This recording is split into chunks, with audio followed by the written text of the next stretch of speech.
প্রিয় নবী হজরত মুহাম্মদ সাল্লাল্লাহু আলাইহি ওয়াসাল্লামের জন্ম পরিচয়। আমরা মুসলমান, আমাদের মধ্যে অনেক মুসলমান ভাই বোনেরা আছেন যারা নবী করিম সাল্লাল্লাহু আলাইহি ওয়াসাল্লামের জন্ম পরিচয় সম্পর্কে জানেন না। আজকের এই ভিডিওটি এই জন্যই করা, এবং আপনারা এই ভিডিওটি দেখবেন, দেখে নবী করিম সাল্লাল্লাহু আলাইহি ওয়াসাল্লামের জন্ম পরিচয় সম্পর্কে বিস্তারিত জানবেন এবং নবী করিম সাল্লাল্লাহু আলাইহি ওয়াসাল্লামের নির্দেশিত পথে সুন্নত তরিকায় জীবন পরিচালনা করবেন। ভিডিওটি যদি আপনার ভালো লাগে তাহলে অন্য মুসলমান ভাই বোনদেরকে শেয়ার করে দেখার সুযোগ করে দিবেন এবং জানার সুযোগ করে দিবেন। নাম মোহাম্মদ সাল্লাল্লাহু আলাইহি ওয়াসাল্লাম। নাম রাখেন দাদা আব্দুল মুত্তালিব। জন্ম সোমবার সুবে সাদিকের সময় 12ই রবিউল আউয়াল 570 খ্রিস্টাব্দ বা ঈসাই সাল। জন্মস্থান পবিত্র মক্কা নগরী, পিতার বা পিত্রালয়ে।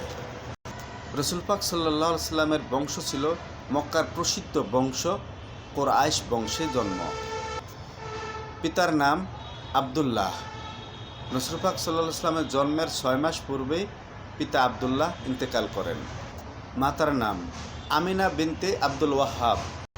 বিবি আমিনা ছিলেন মদিনার ধনাঢ্য ব্যবসায়ী আব্দুল ওয়াহাবের একমাত্র কন্যা এবং মদিনার সম্ভ্রান্ত পরিবার ছিলেন। দাদা আব্দুল মুত্তালিব তখনকার মক্কা নগরীর কুরাইশ বংশের সহ সকল মানুষদের সর্দার ছিলেন এবং কাবাঘরের মুতাওয়াল্লি ছিলেন। চাচা বা অভিভাবক আবু তালিব। দাদার মৃত্যুর পর চাচা আবু তালিব নবীজির একমাত্র লালন পালনের দায়িত্ব পালন করেন। ইসলামের প্রথম যুগে নবীজির সবচাইতে বড় দুনিয়ার অভিভাবক ছিলেন চাচা আবু তালিব।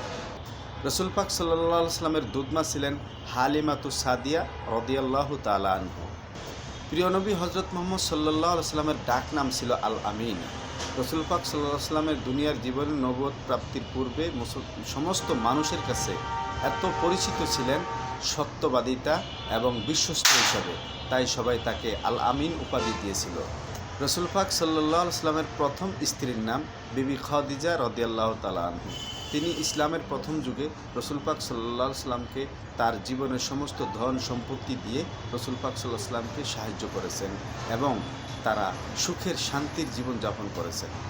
আর বিবি খাদিজা রাদিয়াল্লাহু তাআলা আনহা নারীদের মধ্যে সর্বপ্রথম মুসলিম ছিলেন এবং ইসলাম ধর্ম গ্রহণ করেছিলেন। আর পুরুষ ও বৃদ্ধদের মধ্যে সর্বপ্রথম ইসলাম গ্রহণ করেন হযরত আবু বকর রাদিয়াল্লাহু তাআলা আনহু। আর যুবকদের মধ্যে সর্বপ্রথম ইসলাম গ্রহণ করেন হযরত আলী রাদিয়াল্লাহু তাআলা আনহু।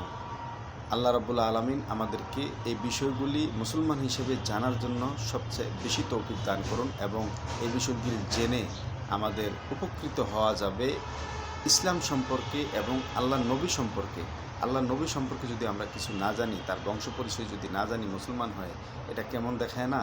তাই আল্লাহ রাব্বুল আলামিন আমাদেরকে এই বিষয় জানার জন্য তৌফিক দান করুন এবং আপনারা যদি আমার এই ভিডিওটি ভালো লাগে তাহলে অন্য ভাইদেরকে জানার জন্য শেয়ার করে দেবেন।